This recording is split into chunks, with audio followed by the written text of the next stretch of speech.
ನಮಸ್ಕಾರ. ನಮ್ಮ ಫೋನಲ್ಲಿರೋ voice assistant ಇರ್ಬೋದು ಅಥವಾ ನಮಗೆ ಇಷ್ಟವಾಗೋ ಸಿನಿಮಾನೇ ಸಜೆಸ್ಟ್ ಮಾಡೋ ಟೆಕ್ನಾಲಜಿ ಇರ್ಬೋದು, ಆರ್ಟಿಫಿಷಿಯಲ್ ಇಂಟೆಲಿಜೆನ್ಸ್ ಅಂದ್ರೆ ಕೃತಕ ಬುದ್ಧಿಮತ್ತೆ ಈಗಾಗಲೇ ನಮ್ಮ ಬದುಕಿನ ಒಂದು ಭಾಗ ಆಗ್ಬಿಟ್ಟಿದೆ. ಹಾಗಾದ್ರೆ ಮಿಷಿನ್ಗಳು ನಮ್ಮ ಹಾಗೆ ಯೋಚಿಸೋಕೆ, ಕಲಿಯೋಕೆ ಹೇಗೆ ಸಾಧ್ಯ ಆಗ್ತಿದೆ? ಬನ್ನಿ ಈ ಅದ್ಭುತ ಜಗತ್ತನ್ನ ಒಟ್ಟಿಗೆ ಸೇರಿ ಅರ್ಥ ಮಾಡ್ಕೊಳ್ಳೋಣ. ನಾವು ಮುಂದೆ ಹೋಗೋಕ್ ಮುಂಚೆ ಒಂದು ಕ್ಷಣ ಯೋಚನೆ ಮಾಡಿ. ನಮ್ಮ ಮೆದುಳಿನ ಥರನೇ ಯೋಚನೆ ಮಾಡೋ, ಕಲಿಯೋ ಒಂದು ಮೆಷಿನನ್ನ ನಾವು ಸೃಷ್ಟಿ ಮಾಡೋಕ್ ಸಾಧ್ಯನಾ? ನೋಡಿ, ಈ ಒಂದು ಸಿಂಪಲ್ ಪ್ರಶ್ನೆ ಇದೆಯಲ್ಲ, ಇದೇ ನಮ್ಮನ್ನ ಆರ್ಟಿಫಿಷಿಯಲ್ ಇಂಟೆಲಿಜೆನ್ಸ್ ಅನ್ನೋ ಈ ದೊಡ್ಡ ಜಗತ್ತಿಗೆ ಕರ್ಕೊಂಡೋಗೋದು. ಕೃತಕ ಬುದ್ಧಿಮತ್ತೆಯನ್ನ ಅರ್ಥ ಮಾಡಿಕೊಳ್ಳೋ ಮೊದಲು ನಮ್ಮ ಬುದ್ಧಿವಂತಿಕೆಯನ್ನೇ ಅರ್ಥ ಮಾಡ್ಕೋಬೇಕು. ಅದು ತುಂಬಾನೇ ಮುಖ್ಯ. ಯಾಕಂದ್ರೆ ಎಐ ಅನ್ನೋದು ಹುಟ್ಟಿದ್ದೇ ನಮ್ಮ ಬುದ್ಧಿವಂತಿಕೆಯಿಂದ ಸ್ಫೂರ್ತಿ ಪಡೆದು, ಅದೇ ಅದಕ್ಕೆ ಬ್ಲೂಪ್ರಿಂಟ್. ಹಾಗಾದ್ರೆ ಇಂಟೆಲಿಜೆನ್ಸ್ ಅಂದ್ರೆ ಬರೀ ಜ್ಞಾನನಾ? ಖಂಡಿತ ಅಲ್ಲ, ಅಲ್ವಾ?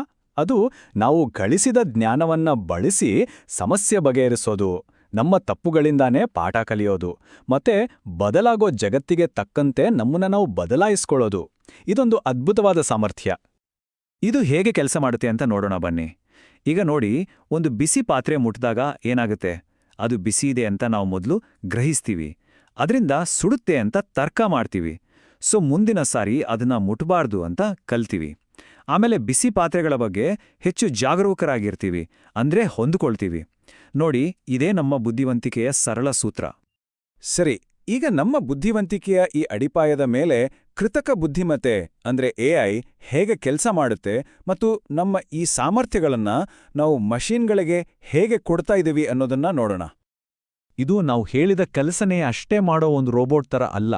ಬದಲಾಗಿ ಅದು ತನ್ನ ಅನುಭವಗಳಿಂದಾನೇ ನಿರಂತರವಾಗಿ ಕಲಿತಾ ದಿನೇ ದಿನೇ ಬೆಟರ್ ಆಗ್ತಾ ಹೋಗುತ್ತೆ. ಗೊತ್ತಾ, ಇದು ಕೇವಲ ಪ್ರೋಗ್ರಾಮಿಂಗ್ ಅಲ್ಲ, ಇದು ಕಲಿಕೆ. ಇಲ್ಲಿ ಒಂದು ಇಂಟ್ರೆಸ್ಟಿಂಗ್ ವ್ಯತ್ಯಾಸ ಇದೆ ನೋಡಿ. ನಮ್ಮ ಬುದ್ಧಿವಂತಿಕೆ ಸಹಜವಾಗಿ ಅನುಭವದಿಂದ ಬರುತ್ತೆ, ಆದ್ರೆ ಎಐ ನಮ್ಮ ಬುದ್ಧಿವಂತಿಕೆಯನ್ನ ಕಾಪಿ ಮಾಡೋಕೆ ಅಗಾಧ ಪ್ರಮಾಣದ ಡೇಟಾವನ್ನ ವಿಶ್ಲೇಷಣೆ ಮಾಡುತ್ತೆ. ಇದೇ ಇವೆರಡರ ನಡುವೆ ಇರೋ ಮೂಲಭೂತ ವ್ಯತ್ಯಾಸ. ಉದಾಹರಣೆಗೆ, ನಮ್ಮ ಫೋನಲ್ಲಿರೋ ಸಿರಿ ನಮ್ಮ ಧ್ವನಿನ ಅರ್ಥ ಮಾಡ್ಕೊಳ್ಳಕ್ಕೆ ಎಐ ಬಳಸುತ್ತೆ. ಗೂಗಲ್ ಮ್ಯಾಪ್ಸ್ ಟ್ರಾಫಿಕ್ ಹೇಗಿರುತ್ತೆ ಅಂತ ಊಹಿಸೋಕೆ ಎಐ ಬಳಸುತ್ತೆ. ಇನ್ನು ನೆಟ್ಫ್ಲಿಕ್ಸ್ ನಾವು ಯಾವ ತರಹ ಸಿನಿಮಾ ನೋಡ್ತೀವಿ ಅಂತ ಕಲ್ತು ನಮ್ಗೆ ಇಷ್ಟವಾಗ್ಬೋದಾದ ಸಿನಿಮಾಗಳನ್ನೇ ಸಜೆಸ್ಟ್ ಮಾಡುತ್ತೆ. ಹಬ್ಬ, ಇದೆಲ್ಲ ಎಐಯ ಮ್ಯಾಜಿಕ್. ಸರಿ, ಮಷೀನ್ಗಳು ಕಲಿಯುತ್ತೆ ಅಂತ ನೋಡ್ವಿ. ಆದ್ರೆ ಈ ಕಲಿಯೋ ಪ್ರೋಸೆಸ್ ನಡೆಯೋದು ಹೇಗೆ? ಬನ್ನಿ ಆ ರಹಸ್ಯ ಏನು ಅಂತ ನೋಡೋಣ. ಅಂದ್ರೆ ಒಂದು ಮೆಷೀನ್ ಕೇವಲ ಕೊಟ್ಟ ಇನ್ಸ್ಟ್ರಕ್ಷನ್ಸ್ ಪಾಲಿಸೋದನ್ನ ಬಿಟ್ಟು ತಾನಾಗಿಯೇ ಕಲಿಯೋದು ಹೇಗೆ ಸಾಧ್ಯ? ಈ ಹೋಲಿಕೆ ಎಷ್ಟ್ ಚೆನ್ನಾಗಿದೆ ಅಲ್ವಾ? ಹೇಗೆ ಒಂದು ಚಿಕ್ಕ ಮಗು ಸಾವಿರಾರು ಬಾರಿ ಬೆಕ್ಕಿನ ಫೋಟೋ ನೋಡಿ ಇದು ಬೆಕ್ಕು ಅಂತ ಗುರ್ತಿಸೋಕೆ ಕಲಿಯುತ್ತೋ, ಅದೇ ರೀತಿ ಎಐ ಸಿಸ್ಟಮ್ಗಳು ಕೂಡ ಲಕ್ಷಾಂತರ ಡೇಟಾವನ್ನ ನೋಡಿ ಅದರಲ್ಲಿರೋ ಪ್ಯಾಟರ್ನ್ಗಳನ್ನ ಗುರ್ತಿಸೋಕೆ ಕಲಿಯುತ್ತೆ. ಇದೊಂದು ರೀತಿ ನಿರಂತರವಾಗಿ ನಡೆಯೋ ಸೈಕಲ್.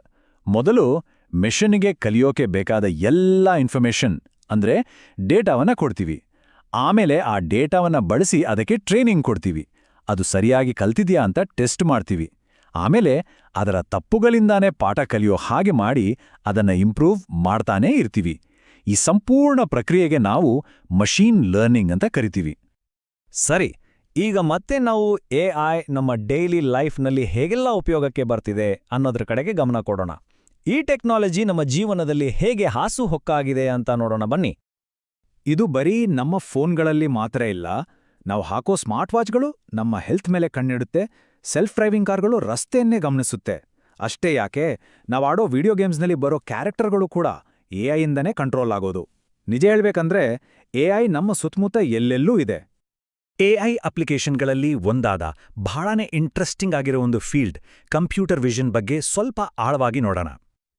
ಕಂಪ್ಯೂಟರ್ ವಿಷನ್ ಅಂದ್ರೆ ಸಿಂಪಲ್ ಆಗಿ ಹೇಳೋದಾದ್ರೆ ಮಷಿನ್ಗಳಿಗೆ ನಮ್ಮ ಹಾಗೆ ನೋಡೋ ಶಕ್ತಿ ಕೊಡೋದು. ಅಂದ್ರೆ ಬರೀ ಚಿತ್ರಗಳನ್ನ ನೋಡೋದಲ್ಲ, ಅದರಲ್ಲಿ ಏನಿದೆ ಅಂತ ಅರ್ಥ ಮಾಡ್ಕೊಳ್ಳೋದು. ಇದು ನ್ಯೂರಲ್ ನೆಟ್ವರ್ಕ್ಸ್ನಂತಹ ಸಂಕೀರ್ಣ ಟೆಕ್ನಾಲಜಿಗಳಿಂದ ಸಾಧ್ಯವಾಗಿದೆ. ನಮ್ಮ ಫೋನ್ ಅನ್ಲಾಕ್ ಮಾಡೋ ಫೇಸ್ ರೆಕಗ್ನಿಷನ್ನಿಂದ ಹಿಡಿದು ಡಾಕ್ಟರ್ಗಳಿಗೆ ಎಕ್ಸ್ರೇಗಳಲ್ಲಿ ರೋಗಗಳನ್ನ ನಿಖರವಾಗಿ ಪತ್ತೆ ಹಚ್ಚೋಕೆ ಸಹಾಯ ಮಾಡೋ ಟೆಕ್ನಾಲಜಿ, ಮತ್ತೆ ಸಾವಿರಾರು ಜೀವಗಳನ್ನ ಉಳಿಸಬಲ್ಲ ಸೆಲ್ಫ್ ಡ್ರೈವಿಂಗ್ ಕಾರ್ಗಳ ತನಕ ಕಂಪ್ಯೂಟರ್ ವಿಷನ್ ನಮ್ಮ ಜಗತ್ತನ್ನೇ ಬದಲಾಯಿಸ್ತಾ ಇದೆ. ಇಲ್ಲಿ ಒಂದು ಸಾಮಾನ್ಯ ಗೊಂದಲ ಇದೆ. ಪ್ರತಿಯೊಂದು ಸ್ಮಾರ್ಟ್ ಡಿವೈಸ್ ಕೂಡ ಎಐ ಅಲ್ಲ. ಉದಾಹರಣೆಗೆ ನಿಮ್ಮ ವಾಷಿಂಗ್ ಮಷಿನ್ ನೀವು ಕೊಟ್ಟಿರೋ ಇನ್ಸ್ಟ್ರಕ್ಷನ್ನಷ್ಟೇ ಪಾಲಿಸುತ್ತೆ. ನಿಮ್ಮ ಬಟ್ಟೆ ಎಷ್ಟು ಕೊಳೆಯಾಗಿದೆ ಅಂತ ಕಲಿತು ತಾನಾಗೇ ವಾಷಿಂಗ್ ಸೈಕಲ್ ಚೇಂಜ್ ಮಾಡಲ್ಲ.